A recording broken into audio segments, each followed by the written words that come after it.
She worked late. That was her first mistake, or maybe it wasn't a mistake at all. Maybe the building just waited for her. It was a Tuesday in late autumn, past 11 at night, and the downtown office tower on Mercer Street was almost completely empty. The kind of empty that makes your footsteps sound too loud. She'd stayed to finish a client presentation, the kind that couldn't wait until morning. Her name was Dana, and she'd worked in that building for almost 3 years. She knew every floor, every corner, every broken coffee machine on the 9th level. She gathered her things, shut off her monitor, and walked to the elevator bank. The lobby was on the ground floor, floor 1. She pressed the down button. The elevator arrived almost immediately, which, in hindsight, she said felt strange. Like it had been waiting. She stepped in and pressed 1. The doors closed. The elevator began to descend. She remembers watching the floor indicator above the door. 9, 8, 7, 6, 5. She was relaxed, slightly tired, scrolling through her phone. 4, 3, 2. Then the elevator stopped. She looked up. The indicator read B3. That was impossible. The building had a basement level B1 used for parking. She'd been down there hundreds of times. But B3 didn't exist. There was no B3 on the panel. She checked. She pressed the lit button where B3 should be, and there was nothing. No button for B3. The panel jumped from B1 directly to 1. The doors didn't open. She stood very still. The kind of stillness that your body forces on you when something is wrong, and your brain hasn't caught up yet. Then she heard it. A sound from outside the doors. Not knocking, not footsteps. A slow, dragging sound, like something heavy being pulled across a concrete floor. It moved closer. Then it stopped, right outside the elevator doors. She pressed 1 again. Nothing happened. She pressed every button on the panel. Nothing. She pressed the door close button repeatedly.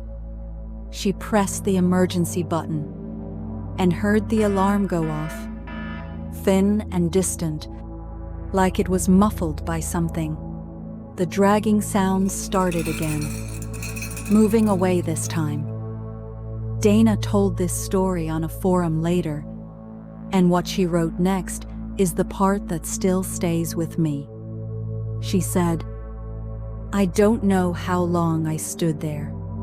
I think it was 3 minutes. I think it was 30. I just know that when the elevator finally moved again, I didn't feel relieved.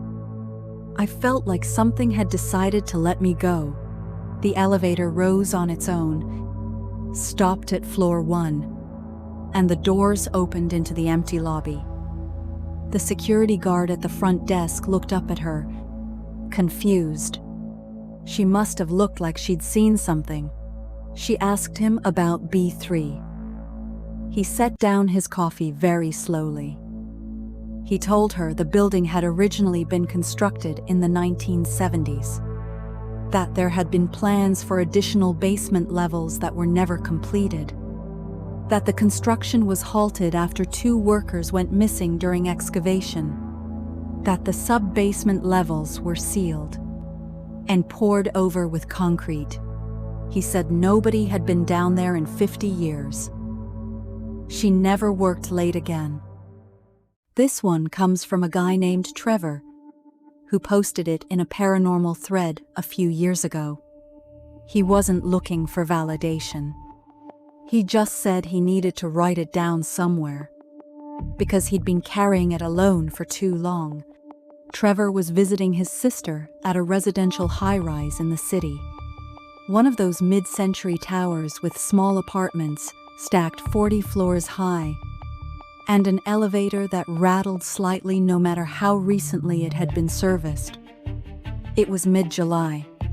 He remembered the heat because the building had no air conditioning in the lobby, and the air tasted like warm metal.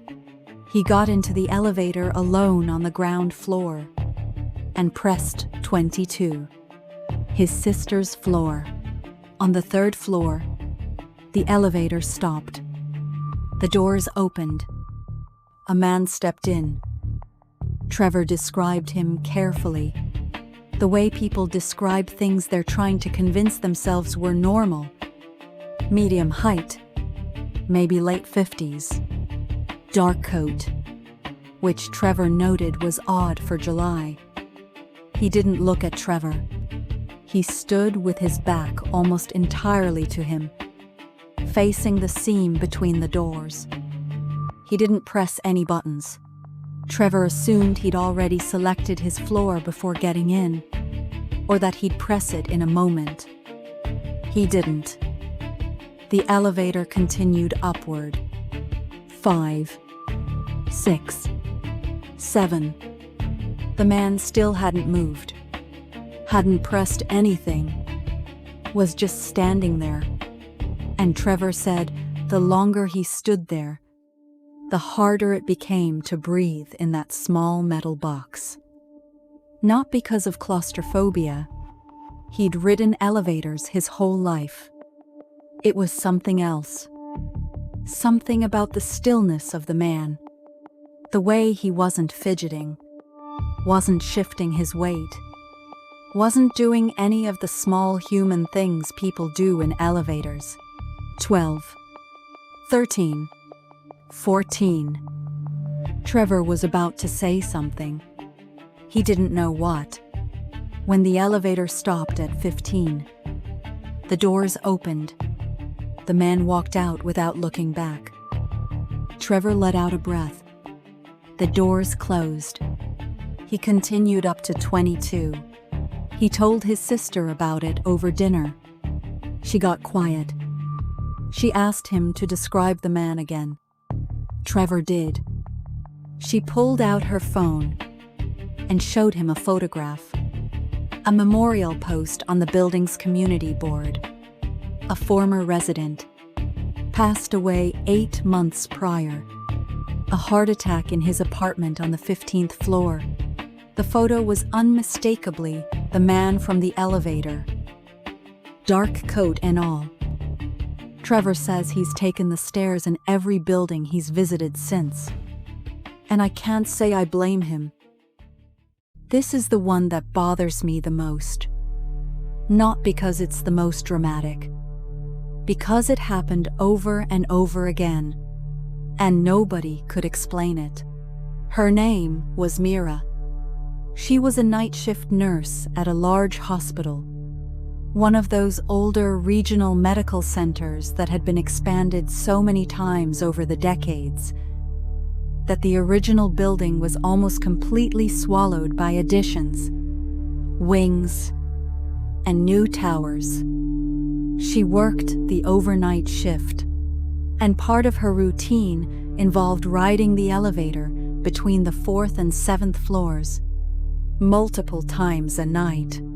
The elevator she used most often was an older unit in the original wing, slower than the new ones, with a mechanical rattle and a door that hesitated before opening. The staff called it the old girl. She wasn't glamorous, but she was reliable. For the first 2 months of Mira's night shifts, everything was normal.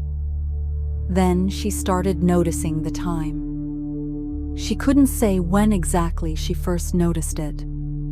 Only that at some point she became aware that when she stepped into the elevator between roughly 3:10 and 3:20 inches the morning, it always stopped at the 2nd floor.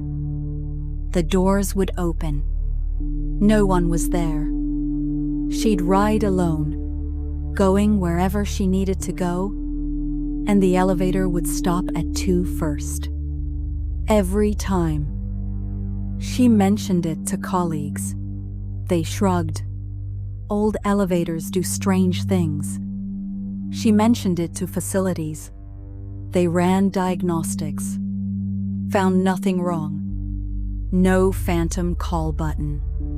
No wiring fault. But it kept happening. Mira is a rational person. She said so herself multiple times in her post. She doesn't believe in ghosts. She believes in explanations. So she started paying closer attention. The second floor of the original wing was the long-term care ward. At 3:17 inches the morning, that ward was quiet. She started walking the hall every time the elevator brought her there, just to see. For weeks, she saw nothing unusual. Then one night, she stepped out onto the second floor at 3:17 and walked the hall as she always did. She passed the nurse's station, past the rooms. She was nearly back at the elevator when she heard a sound from room 204. A faint, repetitive tapping. She pushed the door open. An elderly patient, a man who'd been unresponsive for 11 days, was tapping the bed rail with one finger. Alert, awake, eyes open. The staff on that ward had checked him at 3 a.m. He'd been unresponsive. If Mira hadn't been there, hadn't walked the hall, hadn't pushed that door open, no one would have found him until morning rounds at 6. He recovered. He was discharged 6 weeks later. Mira never found an explanation for the elevator. She stopped looking for one. She just made sure that whenever the old girl stopped at the second floor at 3:17 inches the morning, she got out and she walked the hall. Some things, she said, you don't question. You just listen. Even the darkest stories leave something behind. Stay with me. There are more stories.